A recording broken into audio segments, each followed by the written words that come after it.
On Thursday evening, when the guilty verdict came back against President Trump, well, the blowback was immediate, and it came in the form of tens of millions of dollars flowing into his campaign coffers. Specifically, shortly after the verdict was handed down, President Trump came out and he gave a short public address wherein he said the following. And we went up a lot over the last month because everybody saw it was a rigged deal. It was a rigged trial. But we're going to make America great again. We're going to make it better than ever before. November 5th, remember, November 5th is the most important day in the history of our country. Thank you very much, everyone. Then, within the span of about 24 hours, the Trump campaign announced that they had hauled in a staggering $53 million in donations. Quote, Donald J. Trump's campaign announced on Friday evening that he had raised nearly $53 million in the 24 hours after his felony conviction, shattering online records for Republicans and raking in enough cash to help him close what has been a substantial financial gap with Joe Biden. Now, the sheer amount of money that was raised in that first 24-hour period of time was truly staggering. For instance, the Biden campaign, they raised a total of only $51 million in all of April, which is less than what was donated in that one single day. Quote, it is hard to put the enormity of the sum into proper perspective, but it would nearly match, in a single day, the $58 million that Mr. Trump's main fundraising arm raised online in the last 6 months of 2023. Although, just as an aside, it is perhaps worth mentioning that Trump's conviction also apparently galvanized Democrats to donate to Joe Biden as well, although to a much lesser extent. Quote, the conviction appeared to be driving Democratic donations as well, though to a much lesser extent. ActBlue, which processes online contributions for Democrats, registered 3 of its 4 biggest hours of donations in all of 2024 on Thursday evening in the wake of the conviction, topping out nearly $1.3 million in a single hour. Which is apparently a lot, but again, it is a far stretch from what President Trump's side received. Now again, this $53 million was just the amount that came in within the first one day. Since then, however, it's now been 3 days after the conviction, and the amount donated to the Trump campaign has continued to skyrocket. And what's interesting is that a large percentage of these funds are coming from small donors, including 30% coming from first-time donors who have never given to a political campaign before at all. In fact, in a recent segment over on Fox News, you have President Trump's son, Mr. Eric Trump, break down some of the numbers they were seeing on the back end. Take a listen. And just for your reference, Eric Trump's wife that he mentions in that clip is Laura Trump, who recently became the co-chair of the Republican National Committee. This might be a little inside information, but as I was leaving my house about 37 seconds ago, I asked my wife, what are we up to now? And she said, just in terms of small dollar, we're well over $70 million. This is $21 donations, $43 donations, right? Small dollar donations. If you add the large dollar donations to it, you're over $200 million. But you're over $70 million. And by the way, Maria, wow. 30% of those people have never been seen before by a political party, right? I mean, these are Americans who are pissed off. They're coming out of the woodwork, and they want to support a guy that they just believe is getting bamboozled by a system. And now, aside from the huge haul of campaign cash, there have been some other post-conviction developments. For instance, with the real prospect of jail time looming for President Trump in the near future, well, the Secret Service came out and they gave an update saying that whether or not he's placed into jail has no bearing on Secret Service protection. Here's specifically what the Secret Service told us here at the Epoch Times after we reached out to them with some questions. Quote, today's outcome has no bearing on the manner in which the United States Secret Service carries out its protective mission. Our security measures will proceed unchanged. Although it is perhaps worth mentioning that they made a point to not lay out any specifics of how they'll be conducting their operations, such as whether there will be an agent in the cell with President Trump if he happens to go to jail. Quote, for all settings around the world, we study locations and develop comprehensive and layered protective models that incorporate state-of-the-art technology, protective intelligence, and advanced security tactics to safeguard our protectees. Beyond that, we do not comment on specific protective operations. Now, it is perhaps worth mentioning that while the Secret Service came out and made clear that they will continue to protect President Trump even if he's behind bars, well, there are members of Congress that are trying to change that.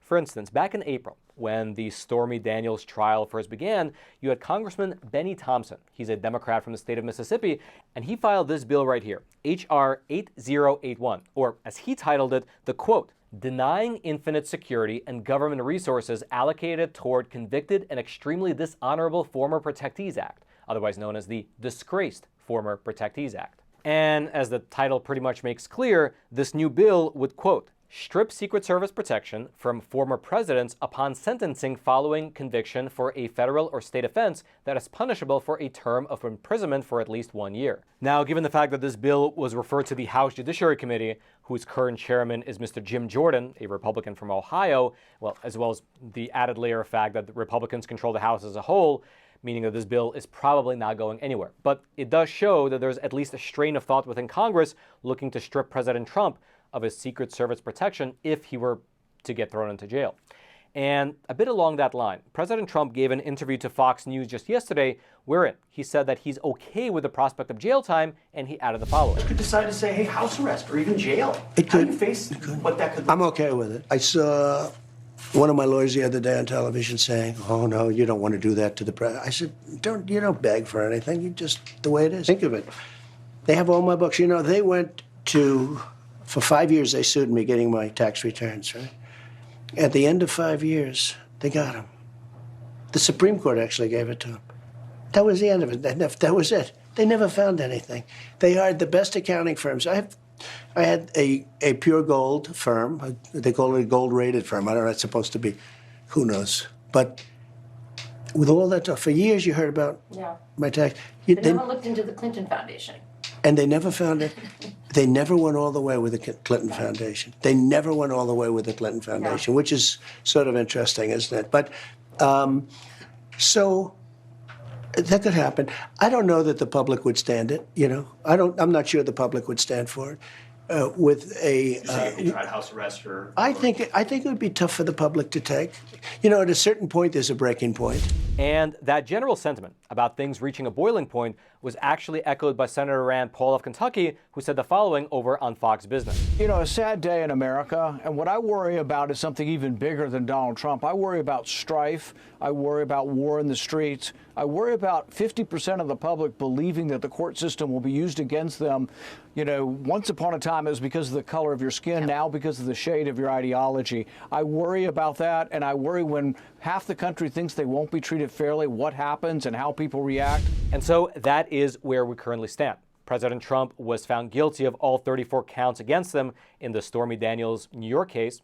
His fundraising, as a result, went through the roof after the verdict was handed down.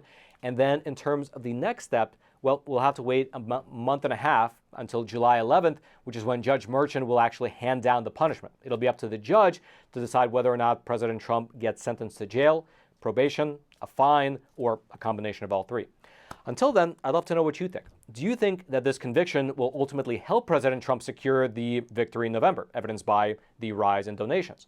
Or do you think that the independent voters in the middle, they will be turned off by the prospect of voting for someone who's an actual convicted felon? I'd love to know your thoughts. Please leave them in the comment section below. I'll be reading through them later tonight as well as over the next week. And also, as you're making your way down there to the comment section, take a small detour to smash those like and subscribe buttons so that this content can reach ever more people via the YouTube algorithm. All right, just to pause here for a super quick moment. Listen, it's obvious that the financial system is not looking too great. After being pumped up with trillions of virtually free government dollars for many, many years now, well, the stock bubble might actually burst in the near future. And in that process, unfortunately, it could take away the nest egg of anyone who happens to be exposed to it. And so consider taking this opportunity to diversify into something which is beyond the grasp of Washington, D.C. and Wall Street, physical gold and silver. And the best company to use, in my opinion, is the sponsor of today's episode, American Hartford Gold, who, I should mention, is also my own personal gold and silver bullion dealer. And besides myself, they have thousands of 5-star reviews from other Americans, and they also have an A+ rating with the Better Business Bureau. And working with them is rather simple. They have a huge selection of coins, bars, and rounds to choose from.